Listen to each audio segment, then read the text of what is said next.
Hey guys, मैं निमेश Gursharan public house channel पे आप सबका स्वागत करता हूं। और अभी तक हमारे the game of the murder के एपिसोड 3 हो गए हैं और आज मैं आप लोगों को दिखाने जा रहा हूं episode 4 the game of the murder का। और दोस्तों, एपिसोड शुरू करने से पहले, शो स्टार्ट करने से पहले मैं आपको एक बात कहना ज़रूर चाहूँगा कि वीडियो को लाइक कमेंट शेयर करें और दुनिया को बताएं कि आज के ज़माने में हर एक चीज़ को मतलब के लिए यूज़ किया जा सकता है। हर एक प्राणी को, चाहे वो क्राइम की दुनिया ही क्यों ना हो। जैसे इसमें एक आदमखोर इंसान है जिसको अपने आप का कुछ भी होश नहीं है और किसी के कंट्रोल में होकर वो मर्डर करता जा रहा है। दोस्तों, एक चीज़ और कहना चाहूँगा इस बात के अलावा कि चैनल को लाइक कमेंट शेयर वीडियो को लाइक कमेंट शेयर और चैनल को सब्सक्राइब करें। एक्चुअली मैंने पहले किसी भी व्यूवर को सब्सक्राइबर को टारगेट नहीं दिया था और मेरा फर्स्ट टारगेट फुल हो चुका है। बहुत बहुत धन्यवाद आप सबका। और अब मेरा सेकंड टारगेट स्टार्ट हो गया है। प्लीज़, सेकंड टारगेट मेरा 100 तक है। प्लीज़ आप जल्दी जितनी जल्दी हो सके आप वीडियो को शेयर करके, लाइक करके और चैनल का लिंक आगे दे के वीडियो को शेयर करके चैनल को सब्सक्राइब करवाएं। प्लीज़, मैं आप लोगों से ये रिक्वेस्ट कर रहा हूँ क्योंकि दोस्तों, आप लोगों के एंटरटेनमेंट के लिए ही ये शो बनाने की कोशिश कर रहे हैं हम लोग। स्टार्ट कर रहा हूँ मैं इस शो का 4th episode, the game of the murder episode 4।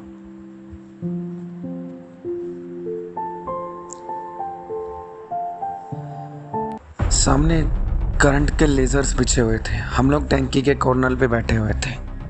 अजीब बात है, शायद कैसे निकले यहाँ से। सर, जो भी हो, यहाँ से निकलना तो पड़ेगा। एक बात बताओ, क्या करंट को ख़त्म कर सकते हो? सर, वही तरीका, इलेक्ट्रिक डिपार्टमेंट में कॉल करके बोल दो, इलेक्ट्रिसिटी डिपार्टमेंट में थोड़ी देर के लिए बिजली दौड़ा दो। वही किया, थोड़ी देर के लिए और बिजली दौड़ा दी गई। धीरे धीरे लेजर से करंट निकलना बंद हो गया और उसके बाद हम लोग लेजर्स के ऊपर से कूद गए। हम लोग बाहर गए तो फ्लैट का हाल देखकर दंग रह गए। फ्लैट के आंगन में खून ही खून बिखरा हुआ था। बिखरा इन द सेंस गिरा हुआ था और इस तरीके से जैसे पानी गिरा हो। यहाँ पे बहुत ही अजीब कुछ ना कुछ हुआ है। यहाँ लाश तो कोई भी नहीं दिख रही है। वही तो, नैन, तुम ऐसा करो,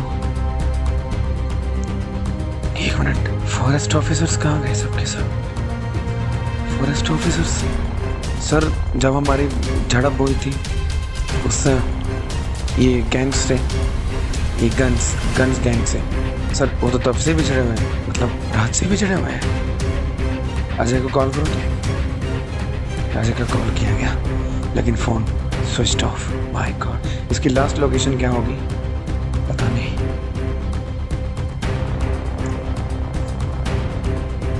सर, काम करते हैं, इस फ्लैट से बाहर निकलते हैं। दरवाज़ा खोलो जल्दी। पूरे घर में अंधेरा छाया हुआ था। आंगन के ऊपर छत थी और अजीब सी स्मेल उस घर में पड़ रही थी। और अजीब सी बात यह थी कि घर में कोई भी खिड़की नहीं थी।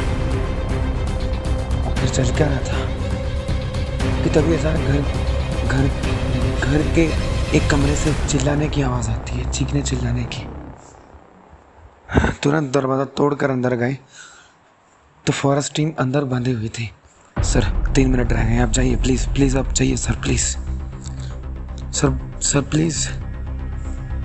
नहीं, क्या है, सामने से स्थिति कुछ ऐसी थी कि सामने बम लगे हुए थे जिसको ब्लास्ट होने में 3 मिनट थे। सर, आप बाहर जाइए, देखिए सामने खिड़की है। आप प्लीज़ हमारा इंतज़ार मत कीजिए सर।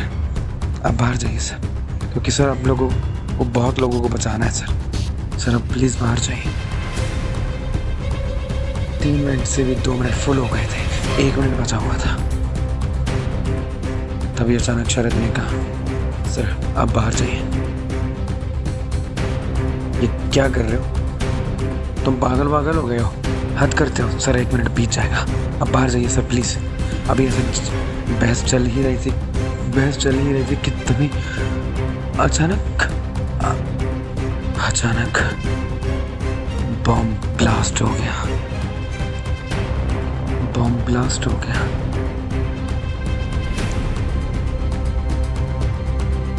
अचानक से पूरी मार्गोस टीम और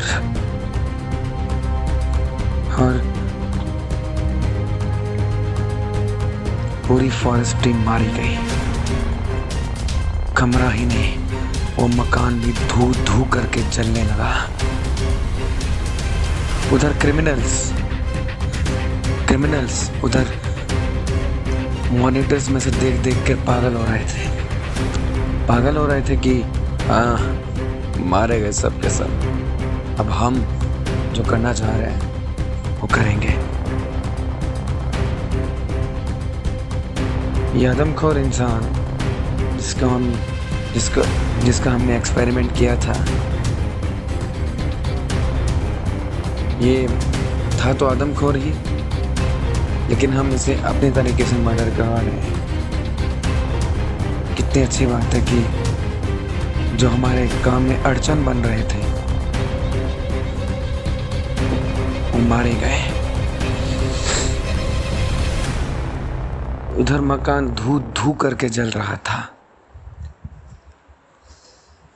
कोई भी जिंदा नहीं बचा था। कौन करेगा इस केस की इन्वेस्टिगेशन?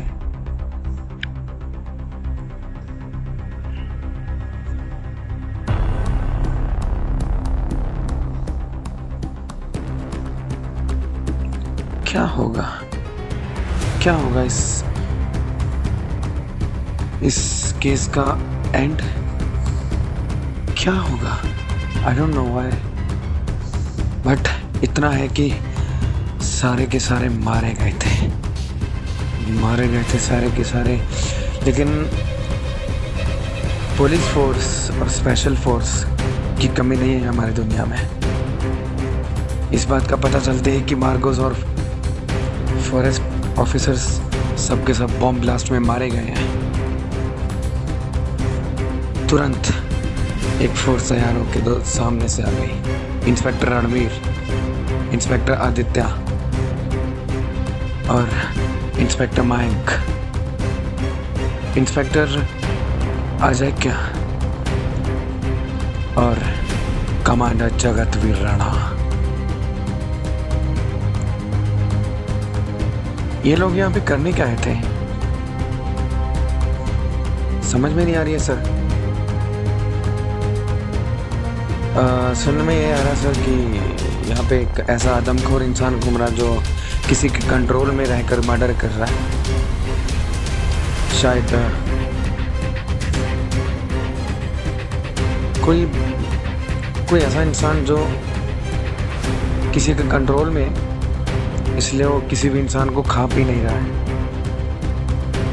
मतलब मर्डर करके फेंक रहा है। यार उनकी पिछले रिकॉर्ड्स, मुझे उसका पिछला रिकॉर्ड्स चाहिए इस केस का। सर ये तो मार्गोस फोर्स की ऑफिस में ही रह गया सर। उधर गम का माहौल छाया हुआ था। एक ऑफिसर की फैमिली बुरी तरीके से रो पीट रही थी। जब सबका अंतिम संस्कार हुआ तो किसी से रहा नहीं गया। सबके सब ऐसे रोने लगे जैसे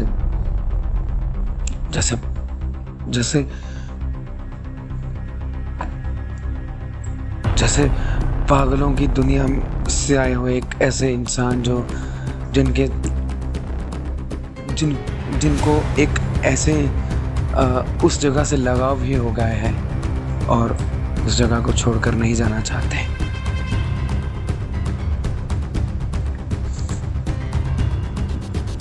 स्पेशल पुलिस फोर्स BI जो इस केस को वहीं से इन्वेस्टिगेट करेगी जहां से मार्गोस ऑफिसर्स छोड़ के गए थे। मुझे विश्वास नहीं हो रहा है, जगतवीर राणा बोला।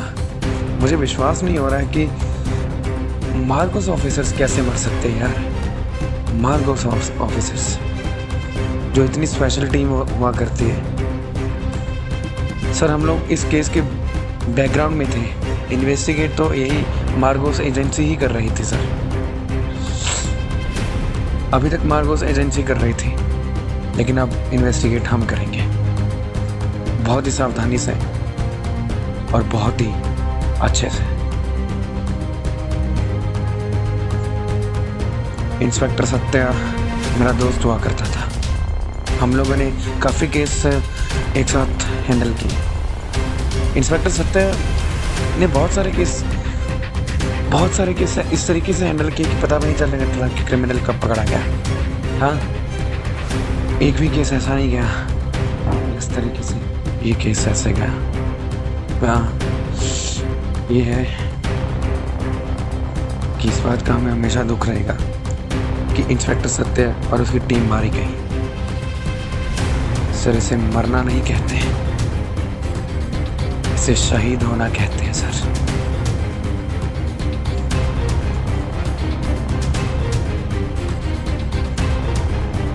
देश के लिए शहीद होना, लोगों के लिए शहीद होना। इंस्पेक्टर सत्या ने भागना कभी नहीं सीखा था सर।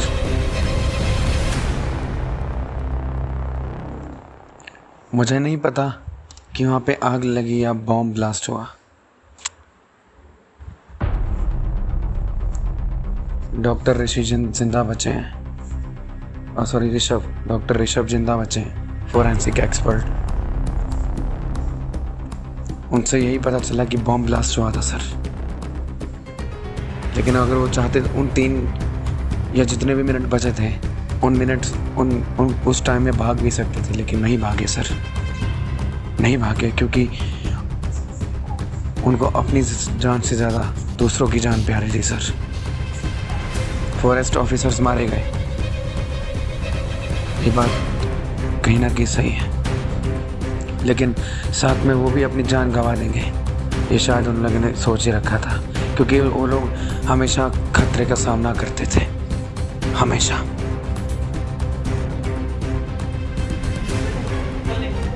अपने इस केस को किस तरीके से इन्वेस्टिगेट करना है, ये हमने पहले प्लान बनाना है सर।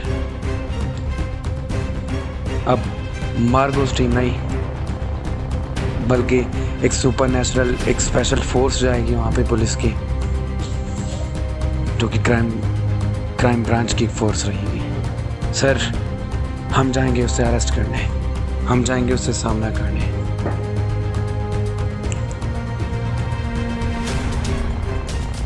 अंतिम संस्कार के बाद उनकी फैमिली को, उन सबकी फैमिली को समझा बुझा के घर भेजकर गवर्नमेंट से अपील करके कि इनकी भरपाई की जाए। हम लोग उस फॉरेस्ट में निकले, गुस्से में तमतमाते हुए, गन्स तानते हुए, क्योंकि आज उस आदमखोर इंसान की वजह से, उस क्रिमिनल गैंग की वजह से, गैंगस्टर्स की वजह से हमारी बहुत बड़ी फोर्स मारी गई थी, हमारी बहुत बड़ी फोर्स शहीद हुई थी, हमारी बहुत बड़ी फोर्स ने अपनी जान गंवा दी थी।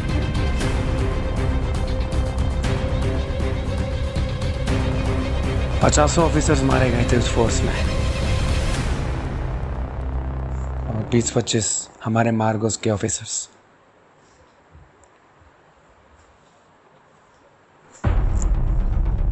रात को गन्स लेकर वैसे ही इन्वेस्टिगेशन करने गए जैसे मार्गोस क्या करती थी।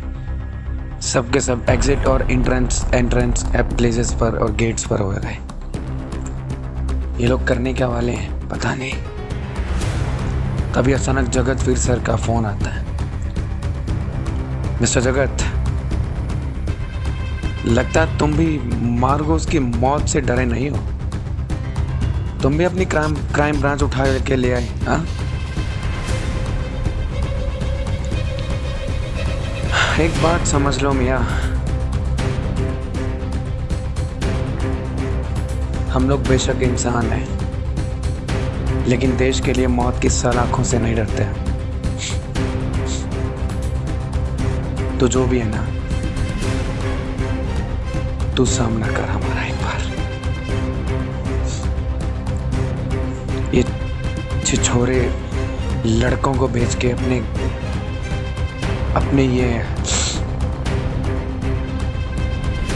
ये बाउंसर्स को भेज के हमारा सामना करवाएगा, तो याद रखना गोलियों से छलनी होके आएंगे तेरे पास।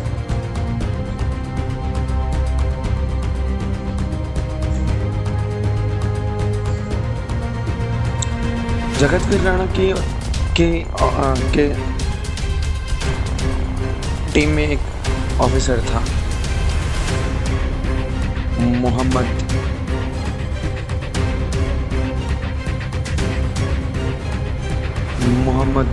मोहम्मद आजम कादरी। उसने कहा, बेटा मेरा मुल्क है हिंदू, मेरा धर्म है इस्लाम, इस बात को माना जा सकता है, लेकिन मेरा मुल्क हिंदुस्तान है। अगर हम लोग पूरे हिंदुस्तान की फोर्स एक साथ इकट्ठे हो गए तो तुम जैसे गुंडों का बैंड बढ़ा देंगे। याद रखना, हिम्मत है तो खुद सामना कर। इन छिछोरों को भेज कर नहीं कि कुछ भी कभी किसी पर भी अटैक करवा देगा। तो मार्गोस के साथ भी तूने ऐसा ही किया था ना पिछली रात को। ऐसे ही किया था ना तुमने। उन लोगों ने तेरे जैसे गुंडे से छोटे गैंगस्टर्स का, तेरे जैसे गुंडे के बाउंसर्स का जमकर मुकाबला किया। तुम्हें लग रहा कि 50 लोगों के गैंग को देखकर वो डर जाएंगे, लेकिन डरे नहीं। अपनी आखिरी सांस तक तेरे जैसे गुंडे से लड़ते रहे।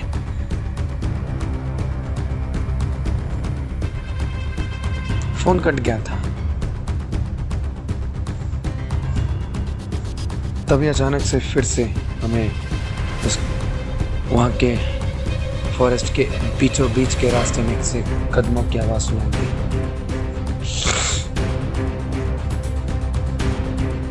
हमें लगा कि कोई होगा, लेकिन देखा तो दूर से आदम,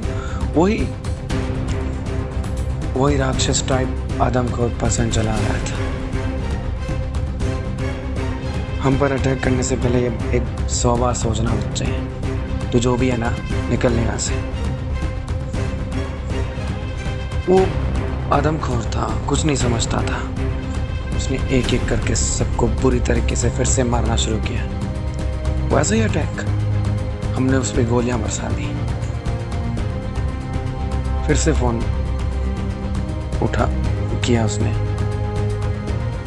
इससे मारेगा तो तेरा एक ऑफिसर मेरे पास है, कुछ किया तो गोली मार दूंगा से।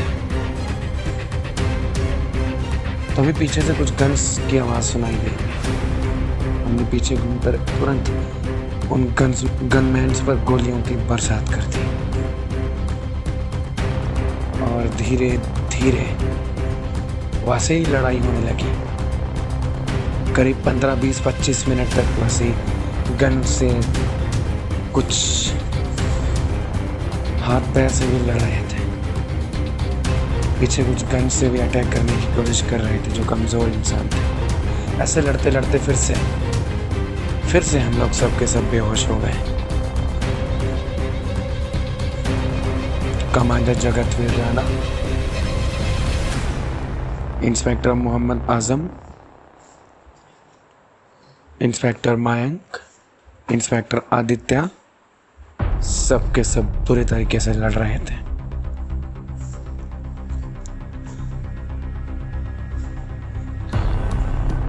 फिर से वैसे ही हमें उस कैद खाने में कैद कर दिया गया जिस तरीके से मार्गोस को किया गया था।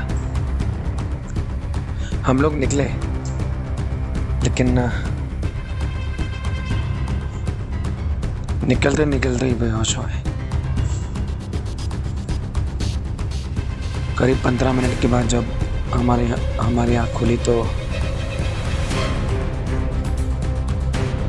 हमारी नहीं, कमांडर जगतवीर राणा की। वो एक रूम में बंद था, कुछ चेयर पे बंधा हुआ,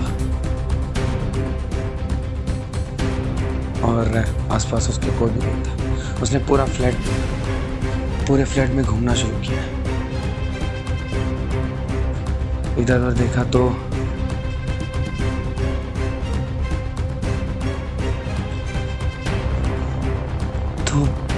उसके ऑफिसर्स उसे कहीं नहीं मिले।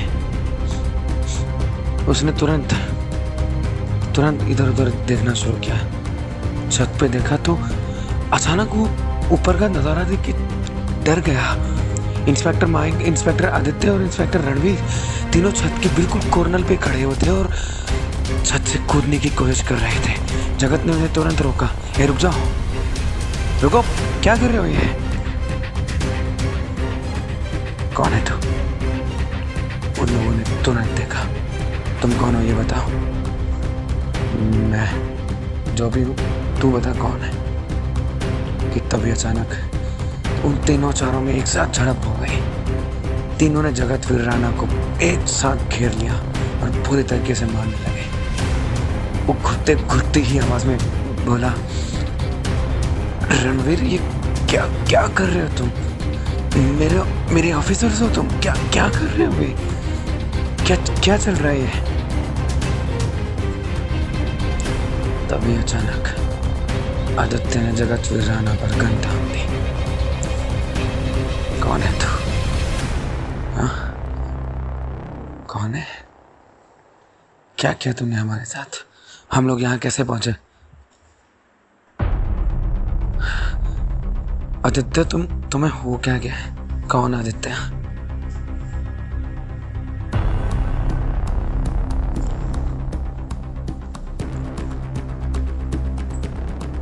अरे हम लोग काम करते हैं, याद करो, हम लोग एक केस के इन्वेस्टिगेशन करने आए हैं इस फॉरेस्ट में और हम लोग को किडनैप किया गया। आदित्य, रणवीर और माइंग, तुम लोग क्यों नहीं समझ रहे हो?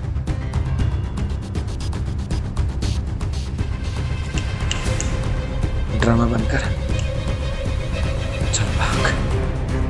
ये क्या कर रहे हो? भाग वरना ही मार दूंगा, समझा?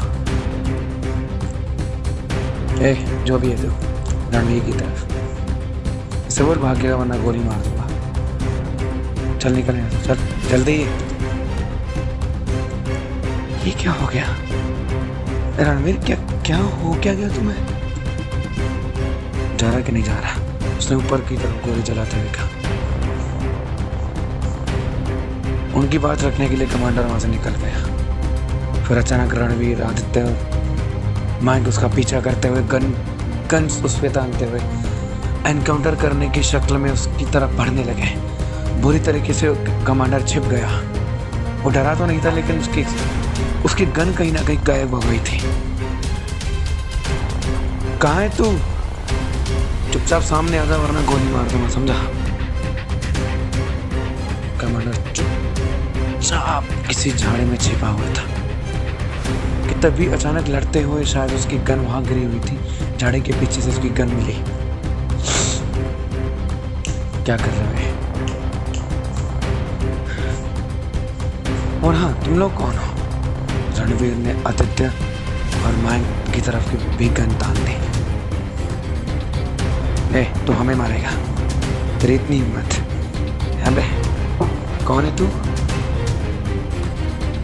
तो जो भी है ना, देख, हम लोग यहाँ शायद जंगल में फंस गए हैं। एक दूसरे को गन्स दिखाने से कोई फायदा नहीं है। इससे अच्छा तो यही है कि हम लोग इस फॉरेस्ट से निकलने का रास्ता ढूंढे। उधर वो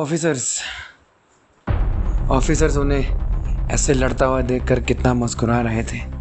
वो क्रिमिनल, सॉरी। वाह, क्या बात है यार, अपने पास के ऑफिसर्स को, अपने पास के क्लाइंट को बोला, तूने ड्रग का डोज ऐसा खतरनाक दिया इन लोगों को कि साले एक दूसरे को भूल ही गए कि ये लोग है कौन।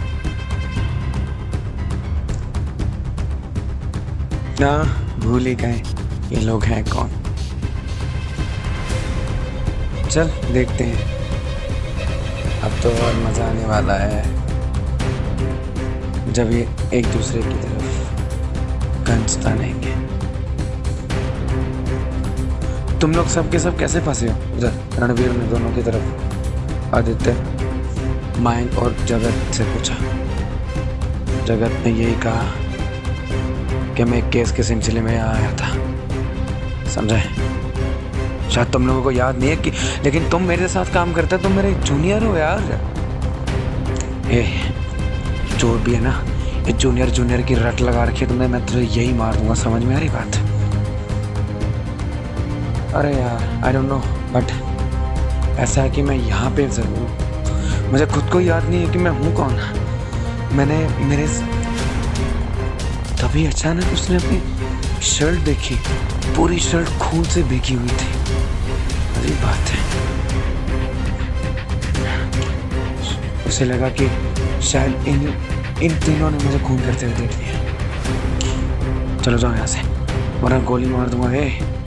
दोनों एक दूसरे पर गन्स तानने लगे। तुम लोग हो कौन बे? एक दूसरे ऐसे लड़ रहे हो, तुम ना मारे जाओगे मुझसे, समझ में आ रही बात है? तभी फिर से उनकी झड़प हुई, बुरी तरीके से एक दूसरे को, तीनों चारों पांचों एक दूसरे को मारने लगे। झड़प होते होते ऐसा हुआ कि किसी न किसी की चोट लग गई, और अचानक चोट लगने से एक ऐसी जगह पे उसके चोट लगी कि तभी अचानक उसको याद आने लगा, हाँ हम लोग साथ में काम करते हैं, ये हमारे कमांडर जगतवीर है ना, और मैं इंस्पेक्टर मयंक। रणवीर याद करो हम लोग सारे में सबके सब साथ में काम करते हैं। और याद करो जब हमारी इस केस के पिछले रिकॉर्ड लेने हैं, हमारे मार्गो स्ट्रीम के कुछ ऑफिसर्स थे, लेकिन सारे मारे गए उसी रूम में जहाँ पे हम लोग किडनैप थे, याद करो। और हम लोग क्या करने वाले हैं हमें पता नहीं, क्या करने वाले थे हम लोग वो खुद को नहीं पता था। हम लोग छत पे खड़े होके सबको यही दिखाना चाहते थे कि हम लोग सुसाइड कर रहे हैं, क्योंकि हमें खुद को ही पता नहीं था कि हम लोग हैं कौन। इन्वेस्टिगेशन करते करते हम लोग ये किस मोड़ पे आ गए, हमें खुद को ही पता नहीं था कि ये क्या चक्कर हुआ हमारे साथ, ये क्या चक्कर हुआ हमारे साथ।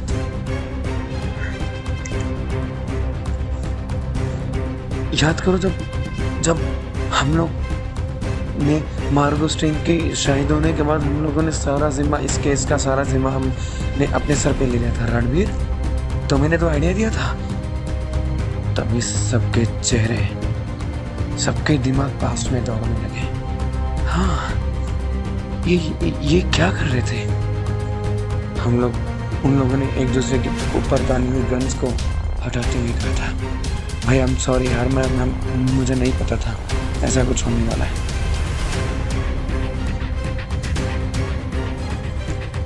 उधर अचानक क्रिमिनल्स, ये कैसा ड्रग दिया था तुम लोगों ने? मारे वो तो, उनको सब कुछ याद आ गया यार। क्या? चल अब तो ही मारेगा, निकलने से। क्रिमिनल फॉरेस्ट में है, उधर सारे स्पेशल फोर्स के ऑफिसर्स क्राइम ब्रांच से। सॉरी यार, लेकिन चलो अभी इन्वेस्टिगेशन करते हैं। कहाँ तक पहुँच रहे हैं हमारी इन्वेस्टिगेशन? सर अभी तक तो कोई अटैक नहीं हुआ। हमें क्या पता है अटैक हुआ कि नहीं हुआ, हम लोग तो एक दूसरे को भूले बैठे थे यार।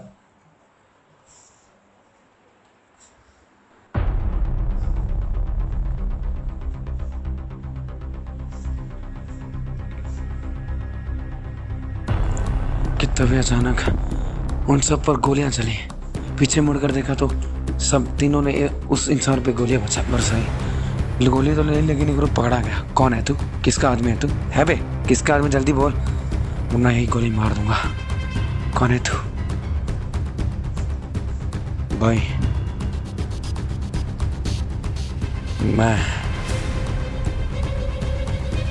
मुझे किसी ने पैसे दिए हैं। मैं नाम तो नहीं जानता हूँ, लेकिन मैं उसके साथ काम करता हूँ। उसको फेस टू फेस मिल चुका हूँ।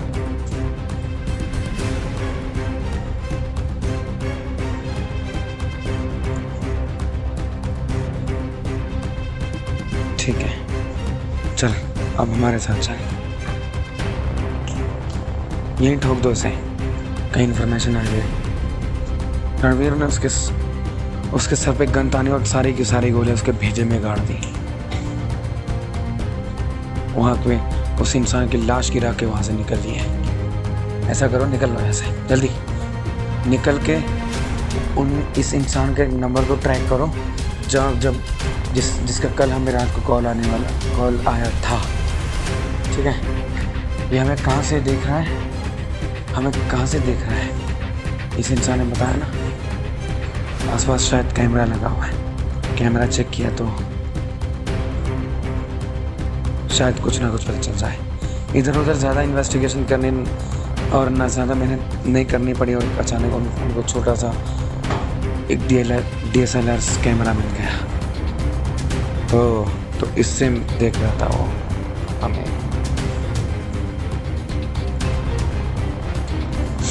यह तो पेन जितना, लेकिन है कैमरा। एक काम करो, इस कैमरे को फोड़ दो, जो भी हो।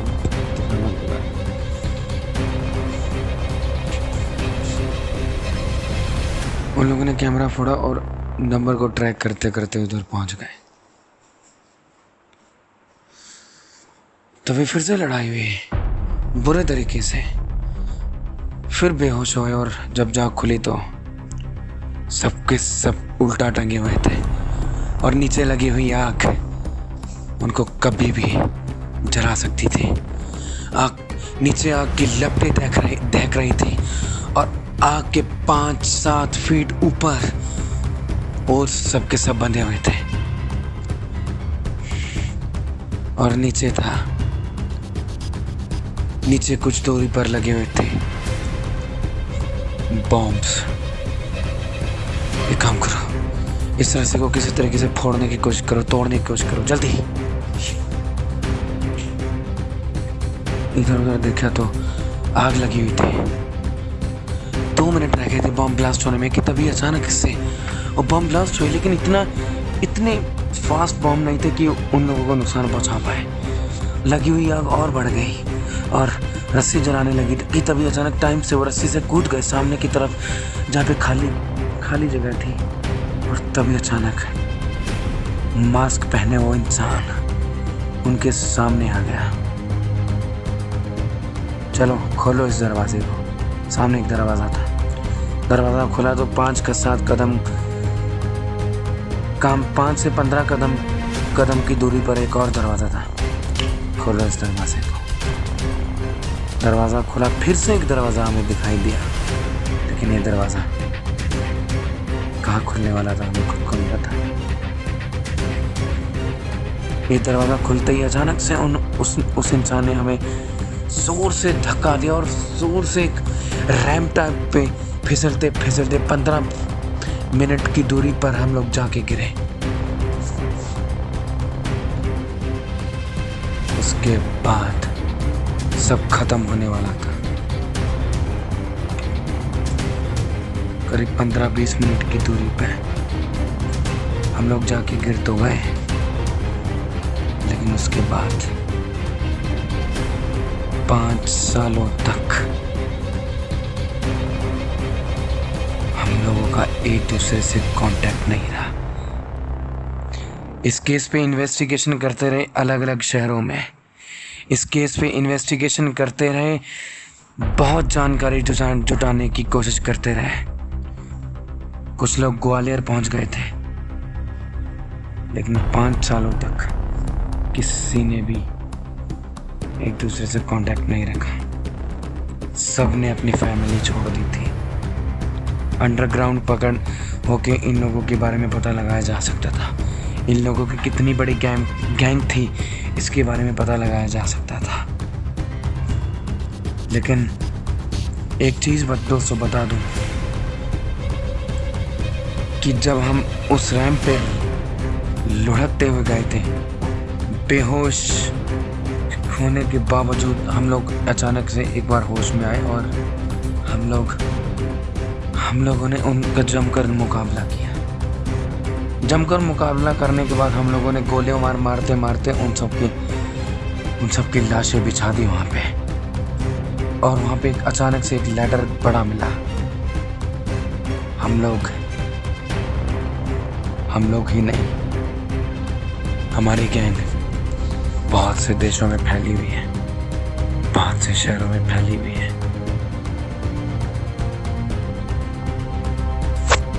ये आदमखोर को, इन राक्षस को हम लोग अपना शिकार बनाते हैं। यही होते हैं हमारे अंडरग्राउंड रहने के सबसे बड़े जरिया। हमारा काम भी बुरा होता है और हम अंडरग्राउंड पे रहते हैं। हमारे खिलाफ किसी को सबूत भी नहीं मिलता। क्या होगा दोस्तों, कब मिलेंगे वो लोग? अंडरग्राउंड होने के बाद भी एक दूसरे से मिलने के, एक दूसरे अपनी फैमिली छोड़ने के बाद भी क्या ये लोग इस केस का पूरा व्याख्यान कर पाएंगे? पूरा केस हैंडल कर पाएंगे? पूरी इन्वेस्टिगेशन कर पाएंगे? ये supernatural special force crime branch वाले देखते हैं।